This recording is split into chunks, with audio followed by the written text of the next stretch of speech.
कधी कधी ना अचानक आपल्याला काहीतरी खावंसं वाटतं आणि त्यावेळेस नक्की घरात एखादा पदार्थ नसतोच. तर माझंही तसंच झालं.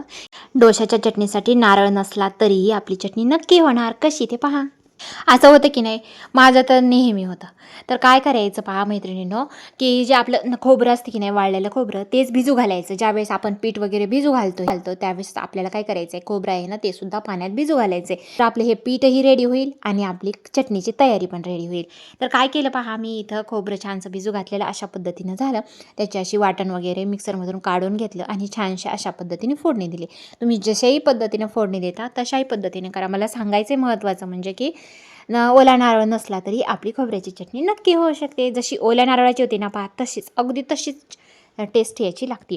आणि झालेली होती चटणी माझी. सोबतच मी लगेच इकडं डोश्याची तयारी करून घेतली. डोसे वगैरे करून घेतले आणि पहा अशा पद्धतीचे झाले. करून बघा आणि मला सांगा कशी वाटली ती. हा व्हिडिओ आवडला असेल तर लाईक करा, शेअर करा आणि सबस्क्राईब करा. चला भेटूया अशाच नवीन छानशा व्हिडिओसोबत. तोपर्यंत बाय.